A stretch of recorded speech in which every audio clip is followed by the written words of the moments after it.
Hi everybody, I'm Tash. And I'm Damo. And we are very excited to bring you this week's episode of The Bari Chronicles. Damo. This week we are meeting up with some lovely friends of ours. We are. And wonderful professionals in the bariatric metabolic space. Yep. Sally and Justine from Nutrition for Weight Loss Surgery. Welcome to the Bari Chronicles again. Hi everyone, so we're here with Sally and Justine, our very good friends from Nutrition for Weight Loss Surgery. Guys, welcome back to the Bari Chronicles. Thank you for inviting us back. We're pleased to be here. It's always good fun to catch you guys. It is. It's been too long, but we're really excited, and I've figured out some new tricks with this podcasting platform, and I can actually project websites and stuff, and we can talk through things. So I was wondering if we could maybe have a talk about some of the amazing books that you guys have written. Absolutely. We would love that. Sounds good. So I will just project the screen up. All right. So this is your website. Sure is. Yes. A little online store. It's amazing. There's so many resources here. And Tash and I have all of them. We do. Bariatric people, if you're looking for excellent, very sound knowledge on all of these topics around nutrition, then these are the books that will help. They really will. So, Sally, would you like to talk to us about where it all started? Yes, I absolutely can. So I guess where I've landed now is that first book that you can see up there on the top left of the screen. Where we're at now is this, Your Complete Guide to Nutrition for Weight Loss Surgery. But it wasn't always that version of this book, and it wasn't how it started. Yeah. So back when I was working a lot with lap bands, I was working with a surgeon who was doing a lot of lap bands 15, 20, maybe 20 years ago. Not that I'm admitting to being that old, but yes, around 20 years ago. And what was happening was clients were always saying, do you have any recipes? So we'd talk through pre-surgery diets, liquid phase, puree phase, and, longer term when they'd come back and see me and they were saying, do you have any recipes? And I thought, these clients are all hunting for recipes. And the thing is, I also know that a lot of my clients weren't wanting fancy recipes. They weren't necessarily wanting to cook out of gourmet cookbooks. They'd say, I've got this Jamie Oliver book, or I've got that, but it's just too hard. Mm-hmm. And the thing is, I'm actually not a fancy cook. I don't really enjoy it. This seems crazy, I know. I don't enjoy cooking. I'm not like you, Tash, and you, Justine. I don't like cooking. I don't enjoy being in the kitchen.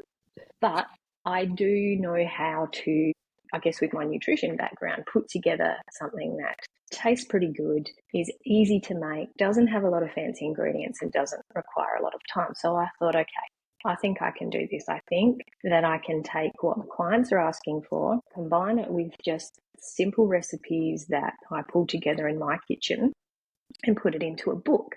And then what I thought is, okay, but sometimes people don't trust dietitians. We know that. People don't trust dietitians. So what I did was I started compiling recipes, and I started giving them out to clients. And I said, I'm thinking that I can start to put a collection of recipes together for you guys. Could you try this and email me with what you think about it? And so, and so every time I would see a client, I would give them a recipe and get them to test it and email me their feedback. And then I'd go back to my kitchen, as much as I didn't like being in there, and I would tweak the recipe according to what they said. Then I had a client who was actually a trained cook, and she was working in a commercial kitchen. And she said, there's all sorts of tweaks you could do that aren't difficult, that we could flavour these up a bit. And I said, fantastic. So she had a gastric band at the time, and she actually helped improve some of the recipes, improve the texture for people, because bands were mainly the surgery that was being done, improving the textures. And she just gave me a lot of hints that, not having a cooking background, I didn't have. And so she helped me evolve those recipes. Yeah. So as much as it now looks like I've written this book for the community, they were actually really involved at the start, which was wonderful. And then as things evolved, and so that's the first book was actually called knife, fork and bend, because it was developed mainly around people with gastric bands. And then the sleeve started to come in, and the surgeon I was working with was quite a slow adopter of the sleeve. It took a while for him to take that up. So I linked in with another dietitian in Perth. She was working with a surgeon doing lots of sleeves, and she started to get her clients testing recipes as well and providing feedback. So we actually started to evolve the book into different sort of ways. Yeah, she was fantastic. She worked as a consultant with me. She got her clients involved. There's still a recipe in there that's from one of her clients when they're acknowledged. There's been a lot of community involvement along the way. Yeah. And I think that's probably a story I don't tell very often. I was thinking about it this morning when you guys said, could we chat through the books? I thought it'd be really handy to just explain where that book's come from and how it's evolved over time. Yeah, I love that, and I really appreciate you sharing that. And I know that it will mean a lot, I'm sure, to those that contributed in those early days, if they're listening, but also to our newer listeners, just to know and understand that there's been bariatric patient involvement in these resources. Absolutely. Yeah, and that they've been tried, tested, and over a number of generations of books, these are sort of the recipes that have survived that. The test. Yeah, absolutely. And we still get feedback on these recipes. I know in our Elevate program, people are often posting photos of them, aren't they, Justine? And they'll say, I tried this from my white book and, the whole family loved it. So it's still really good to see that feedback. It's still current, even though the first version now was 15 years ago, still getting positive feedback. And some of the recipes have been sort of moved out and moved in and replaced and tweaked along the way. But yeah, certainly with the first edition, there were pieces of paper all over the kitchen. There were scribbles, there was feed. It was just bent. I had this double bench, a low and a high, and the top one was covered in papers with feedback, and the bottom one was where I'd combine ingredients. And the amount of smoothies that got sipped through the different size straws, there was a lot, I can tell you. I can actually imagine that. I had multiple size straws and I would see what you could get through, and this went on and on. And yes, my husband, if he was home at the time, he was also made to sip through straws and all sorts of things. So yeah, it was Tash and I sort of had those moments if we've been sort of developing a recipe and it's like, here, try this. Oh, no, that doesn't taste right. No, that tastes like or it needs another half a teaspoon of gelatin, or just it's really important. Yeah, it is. It's those texture issues and removing barriers to make things as easy, palatable and yummy as possible.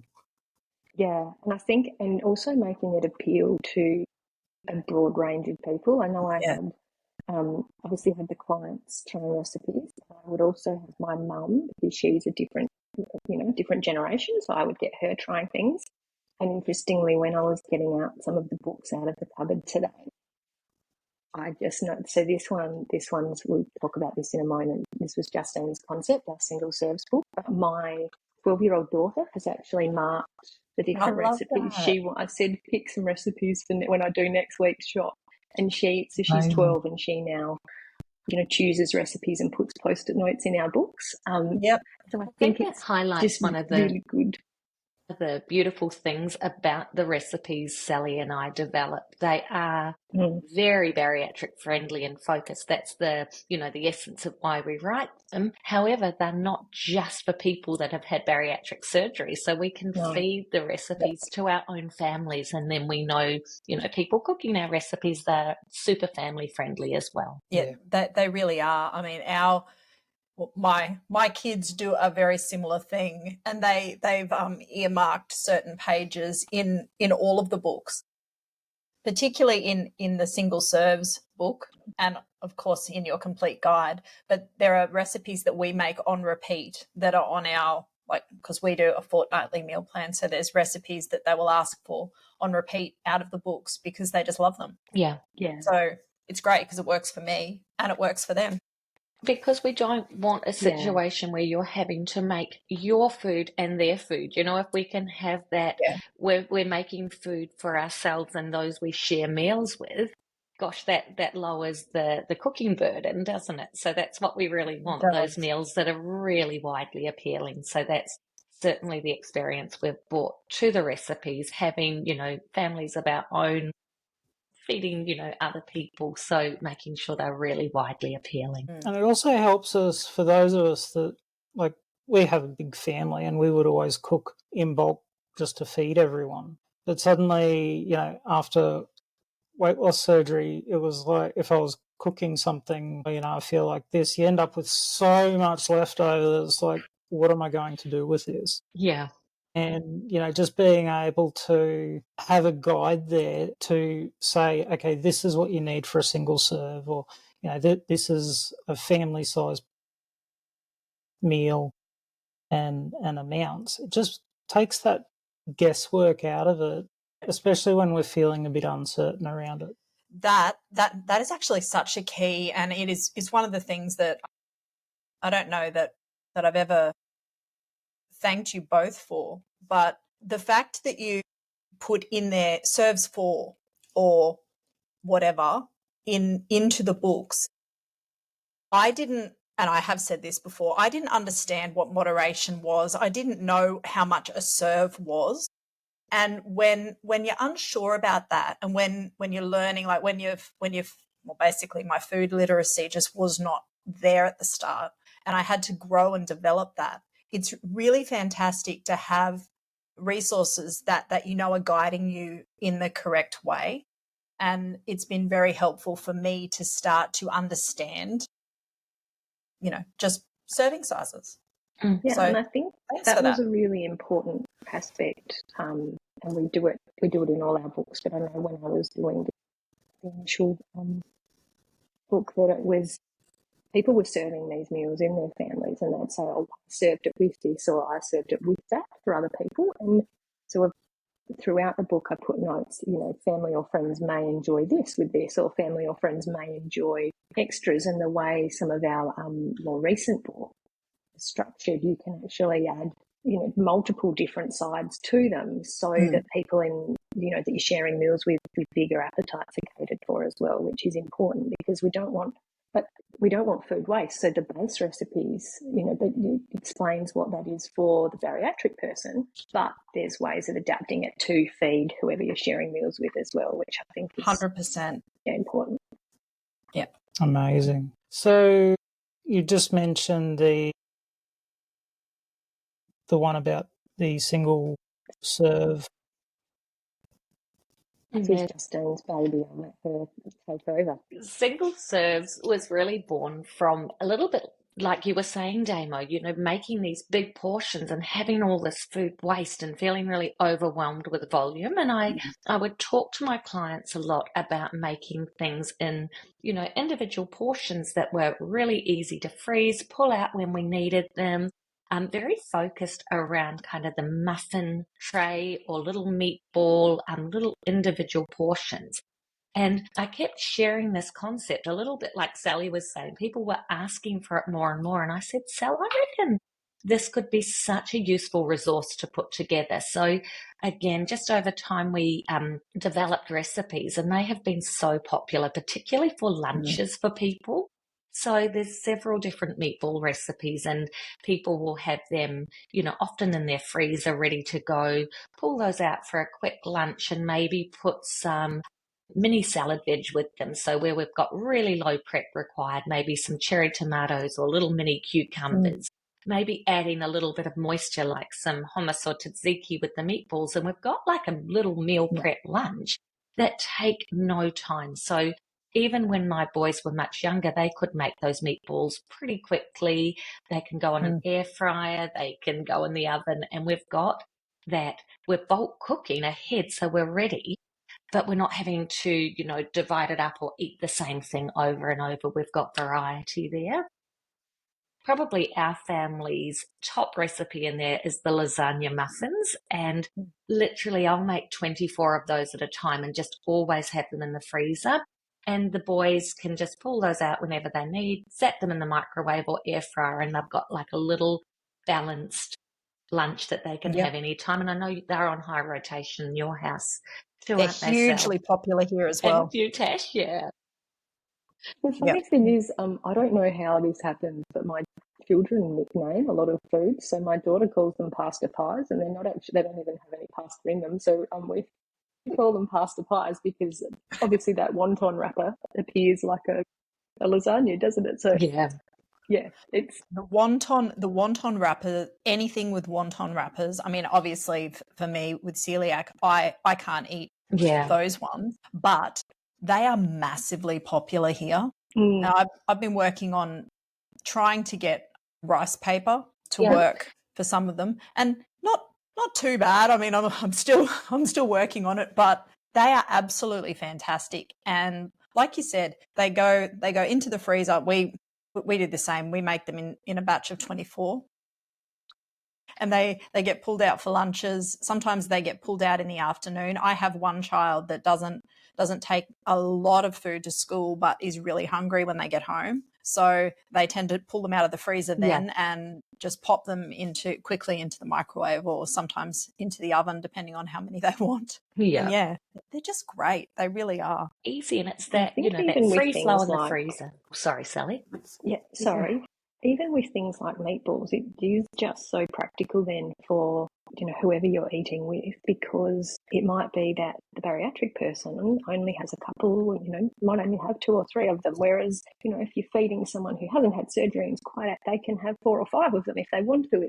And it's just very practical to have things in small portions that can suit everybody's capacities and needs. I think it just makes it a much more flexible option for households. Yep, 100%. And meatballs are great in our house because we're few people at our house with different sensory issues. It's something that everyone actually likes. Yeah. And so it makes it so much easier even to make those, let's stick it in the freezer snacks that the kids can just grab out as they need it and do their own breakfast. Or can you just grab me the lunch. books? They're just here. And everyone that's all right. loves the meatballs. So it's great being able to. Can we talk about this one?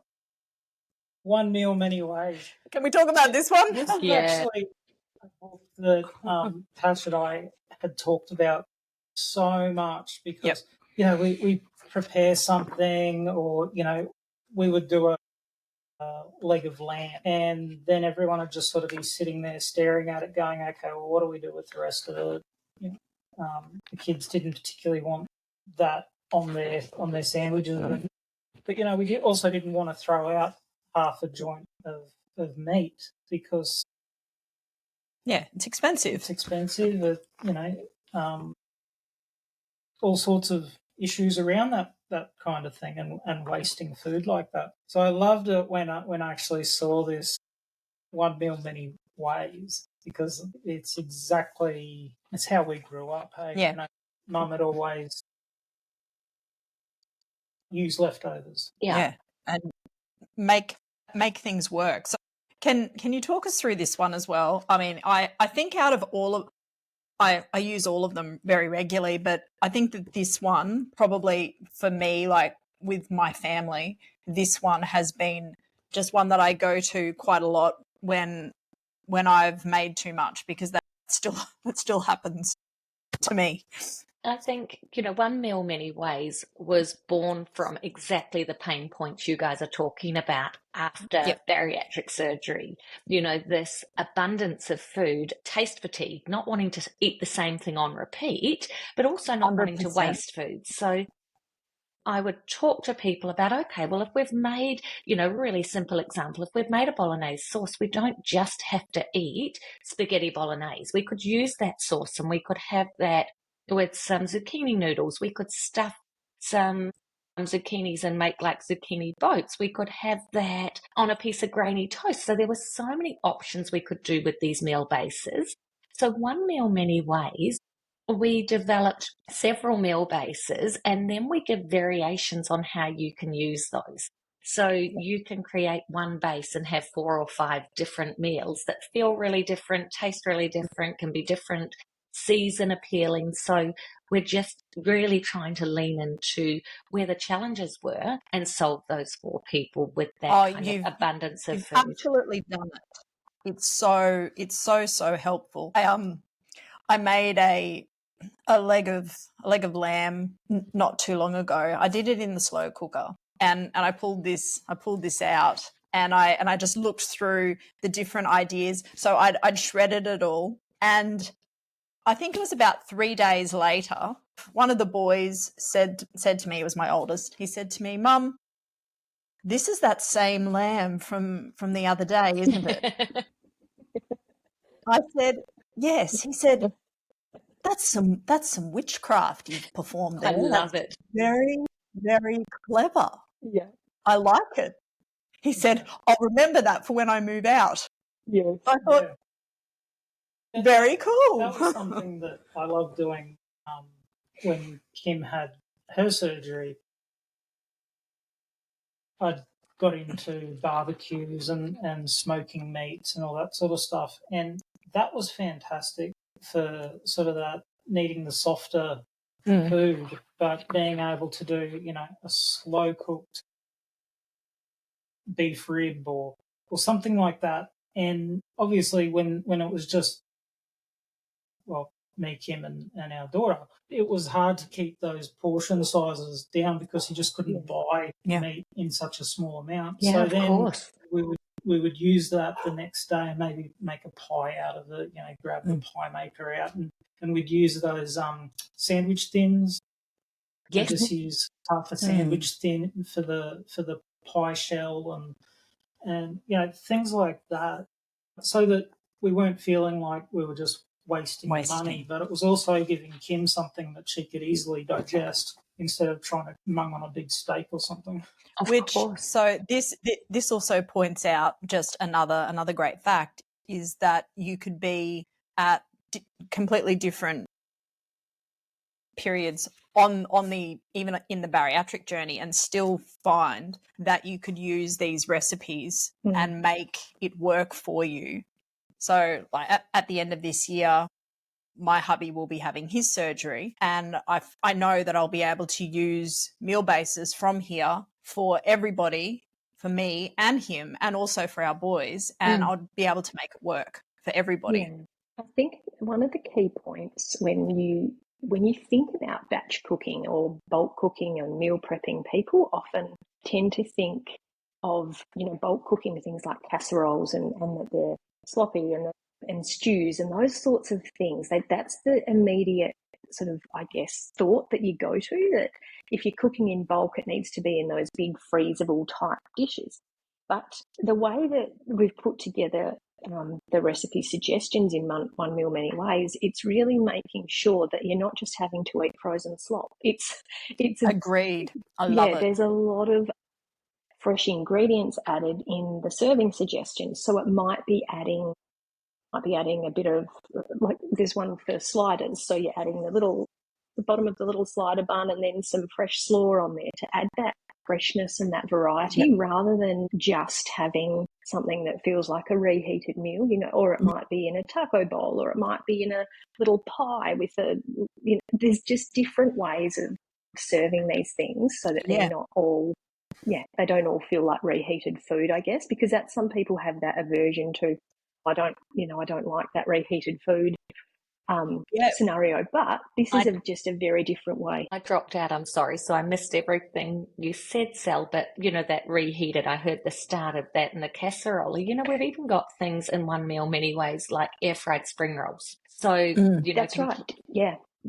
And I was talking about things like the sliders, Justine, where you have the, you've got those fresh ingredients, you've got the slaw added, and so to add that crunch and that freshness, it's not just about that reheating of sloppy food. We've got so many texture variations in the serving suggestions so that it keeps it interesting for everyone and it doesn't all feel the same. I think one of the key points to just alleviate some of that food fatigue or texture fatigue that you feel like everything's the same. Yeah, I totally agree. And it was actually the sliders that like, you know, on a little slider bun where I'd use the lamb again, and the other boys, oh, this is amazing. Now the one who does get texture fatigue, he was the one that went, is this? But he loved it. So good. And I was like, a win, hooray, because normally in that situation, he would be like, you know. Yeah, no. We need those kitchen wins, don't we? Yeah, but it was just a total win when everybody will actually eat the same thing. Oh, that's so nice. Good to hear. I love it. Yeah. Now, the other one that I really wanted to talk about is the shopping guide. Oh, yeah. We have taken this book shopping with us. Mine goes with me. And I have no problem standing there, you know, comparing doing these ones. What we're buying. And I think what I loved about it, it helps you understand food labels. When I first started working as a dietitian, I would always have a big table behind me with all of these empty boxes and packets, and then my clients would come in with bagfuls of packets to show me, Justine, can you read these? Is this okay? Is that okay?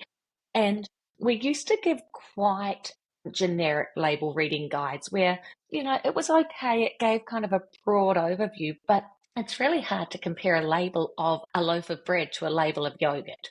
We're going to be looking at quite different things on those. So that's why we developed the shopping companion, to look at all of those different product categories, give an overview of what to look for on the nutrition label. Now, this is a benchmark. It's not a hard, fast rule.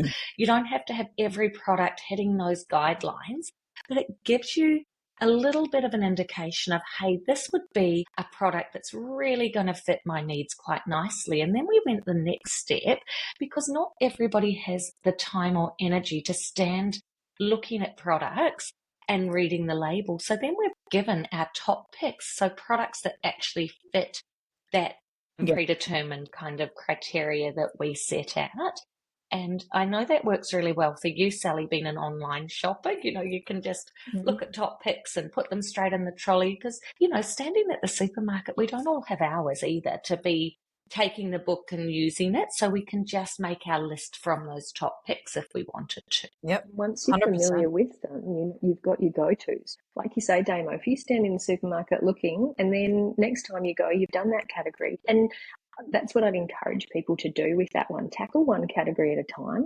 1 week, look at your yogurts. 1 week, look at your wraps. Next week, look at your muesli or granolas. The next week, maybe your frozen fish products, so that you've got a backup in the freezer for when you don't have, you know, a fresh protein or something. Tackle them one at a time. Get familiar with what works for you and your household and your needs. And then over time, you can develop that list that really suits you, because we don't all like the same products. Like, some people will share products sometimes and people say, yeah, but have you tasted it? It's terrible. Whereas I think it's actually not too bad. So it's good to use the guidelines to find what works for you, and then just develop your own list from there. I think that's a really useful way to do it, because to go in and try and tackle every single food category at once, you would be there all day. Yeah.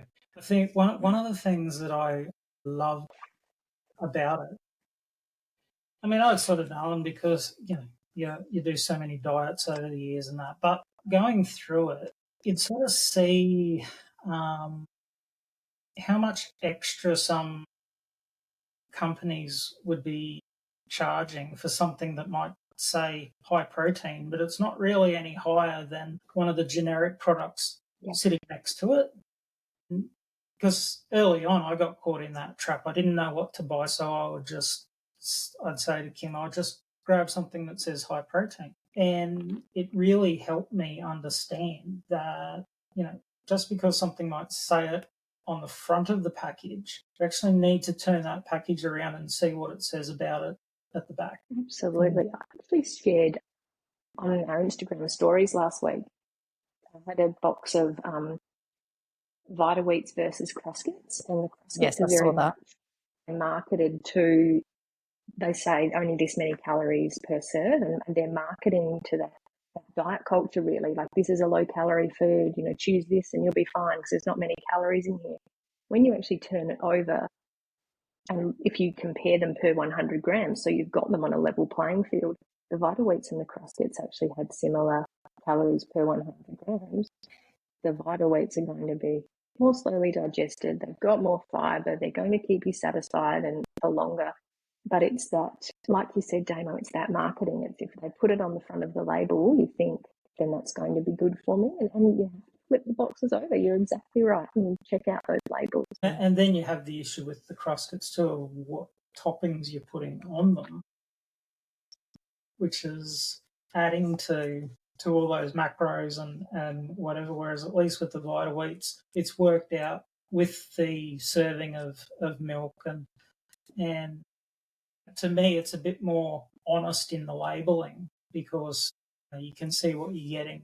Whereas, and be tricky to find honest labelling sometimes, that's for sure. So that's why this one is so handy to cut through all that marketing and get to the crux of what's actually in the food, which is what we need to be doing.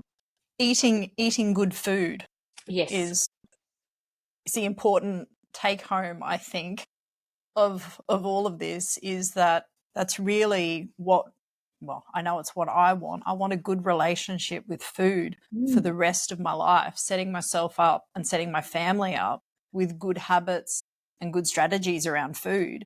And I know that all of these resources have really helped us. So I'm very thankful to you guys. Like, it's your life's work, and we're very appreciative of it. Well, that's lovely to hear. Thank you. That's always amazing nice to hear when people in the community are appreciating what we've done and appreciating what we can share. That's really lovely to hear. Well, I mean, it does. It really helps. And another book that I think that, I mean, look, there's all of them. I mean, I use the meal plans a lot, but the protein planner.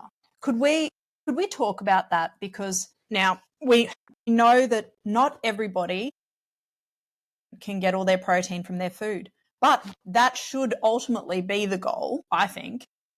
And could you talk us through ways to be able to do that? I think one of our goals is for people, after surgery, to have that good relationship with food, Tash, like you said, and get to a point eventually where they can be, meeting their protein targets mainly from whole food. Now, we know that many people have long-term restrictions, many people have complications, and that isn't the case for everyone. But our goal is that we want to... Exactly. And we know that people who do have complications and other things impacting their ability to, eat adequate protein from food need those supplements, and they need to be topping up. Overall, we'd love to see people moving more towards that whole food approach. It's more enjoyable for most people. It's more satisfying for most people. That is our long-term goal. So with the protein plan, what we want to talk about is different ways of boosting protein in the different foods that you eat, how to balance your protein across the day so that your body can absorb as much as possible, where the protein is hiding in foods, and how you can layer that up across the day to meet your target. So I guess it comes from multiple different angles, but then of course it does also talk about protein supplements and the best ones for you, what to be looking for on those labels again, so how to choose different protein supplements for those who need it. So it's certainly not only about the protein in food, it's also about how you can incorporate supplements, the time to do those, and good options for doing that. So we recognise that there's different needs. The whole bariatric community have a lot of different needs. There's no one size fits all. Yeah, there's absolutely no one size fits all with protein, and that's what this book tries to talk through and navigate. And does well, I mean, it is a tricky topic. And I know for a long time, I used to get extremely upset when people would tell me to just get it from my food, because I was trying so very hard to do that, but I was not able to do that on a daily basis. thankfully, as time goes on, it does get easier. Well, it has for me.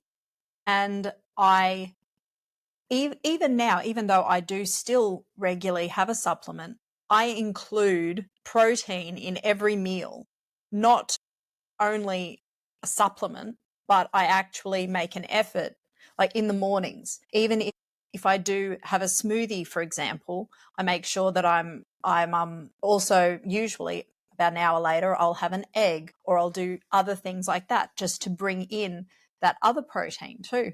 So it's just working out what works for us. Yeah, 100%. And I think I think you go, Damo. I was just going to say, I think it helps me understand again what I should be looking at as a portion for, say, a piece of steak or something like that. For me, it was always, well, the portion size was the whole steak, and I'd buy the biggest piece I could. Whereas after my surgery, and I couldn't eat that much, well, now Kim and I will share a piece of steak and have a really nice cut. It's just understanding those concepts that are going to help us in the long term. I mean, enjoying that nice cut too. Like, if it's that quality rather than quantity, right, Damo? So you can have, like you say, a nice quality piece of steak. You probably tolerate it better than if you got the biggest piece of steak, and you can enjoy that eating experience. It's that looking at food in that different way that enhances your quality of life as well, and improving. That's a huge improvement in your relationship with food, isn't it? That you're looking for something that works well for you, is enjoyable for you both, and sits well, tolerated well, rather than going, I just need the bigger portion. It's just a different mindset, isn't it? Yeah. Recently, it sort of made me realise how much just society and all that sort of thing that happens, it doesn't cater well to people who need to actively manage their weight. We go out and portions are so huge, and we feel like if we don't eat it all, then it's a waste. It can be so difficult, but I think when you understand just those principles, it's easier to make the right decisions, for your own health. Yeah, but it is one of my favorite.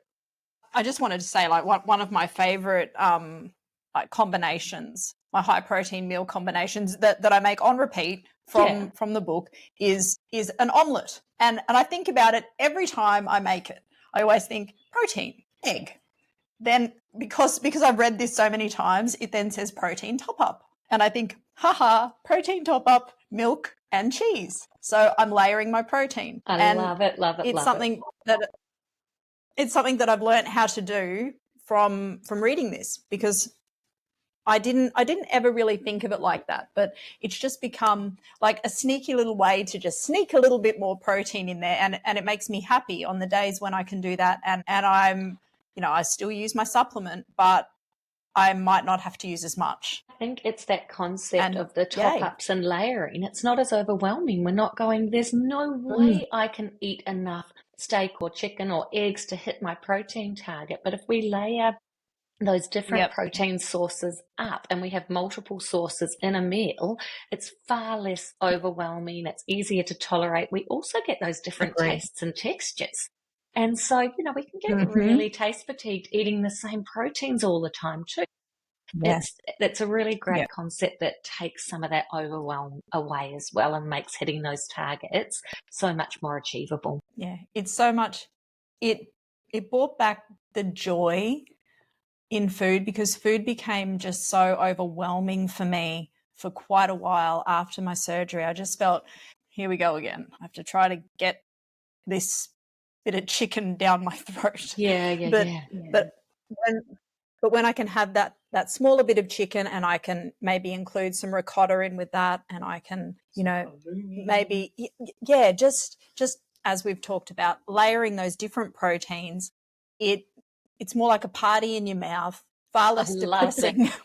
And makes life feel more exciting and enjoyable. So I think that they're just really important keys that people can get from the book, and it's a flip on the mindset as well. And I think that that's the part of it that's been most beneficial for me, is just trying to reframe the way that I think about protein. It doesn't just have to be a slab of meat and 3 veggies or whatever. Yeah, no, that's right. And with that whole protein layering concept, we often share an example of what you could do with some fruit or what you could do with some granola. You can actually add your high protein yogurt. You can add a sprinkle of nuts or seeds. You can add high protein milk and next meal. If you keep the cereal portion reasonably small and you layer those extra things on there, again, you get the party in your mouth, Tash, like you said, but you're getting those different nutrients, those different protein elements all adding up to be significant. So it just, like you said, it flips things. It doesn't have to just be eating meat and chicken and eggs. It can actually be getting protein through other foods in all of your meals, which across the day makes a huge difference. It does. Even in a tiny portion, there's no reason that small portion, like if you're sort of stuck on a smaller portion, which I still am, it can still be a beautiful small portion of food, and it can still have all of those things in it. And that's the part of it I think that has been most impactful for me going forward, has been that I can make my little portion of food beautiful and fun, and it brought back the joy in eating. Yeah, I think that's what all of the books are about. They've all come out of, I guess, people's desire for recipes, desire for ways to feed a family, desire for looking to how to meet their protein needs without adding another shape to their day. If that's not what they want to do. It's looking at what our clients have needed over time and then developing something that meets that, which is how we've ended up now with the collection of 7 books. We didn't ever sit down and say, let's have 7 books in our store. That was never the process. No. But something would come up and we'd say, that's actually a good idea. We should do that. It was seeing a need and you met it. Yeah. We've never had a conversation about, and it's funny because you'll run into people outside of the bariatric community, friends and family, and people will say, oh, so are you doing another book? I'll say, well, no, we're going to refine the books we've got, because what people don't realise is products change and supplements change and food labels change and all those things. And we are constantly revising and updating these books and making sure they're current and editing things from feedback. We're not about just writing books for the sake of it. We're actually trying to meet what people are looking for. So we keep trying to revise. Yeah. And they're not one and done. They get updated, they get improved over time. The covers probably will always look, well, for some of them will look the same for many, many years, but there's tweaks always happening in the background, isn't there, Justine, which keeps us busy. Sure is. Yeah. Well, we love it and appreciate it. Yeah, we do. It really is a life sort of thing, and for people that maybe think that they're not struggling with it, but there's always things that we can do to improve our journey and add to it. And I can always learn. I love about it is if you've got that passion for learning, then there's a lot of information that you may never have known until you actually read it and go, oh, wow. That's brilliant. I think to we're hear really that helpful. And also that you you reached out to us to say, can we talk about the books? Because sometimes our biggest problem is getting the idea of the books being even available to people. Sometimes you'll hear people saying, oh, I've got no idea what to do for this or that. And we say, well, we've actually got a book for it, but they've never heard of us. So thank you for helping us spread the word that we do have the books and we do have put the time into them, and that we have actually tried to work to develop something that people do need, who are undergoing surgery or had their surgery. Extremely they're not practical and really, not really just random ideas we had. Yeah.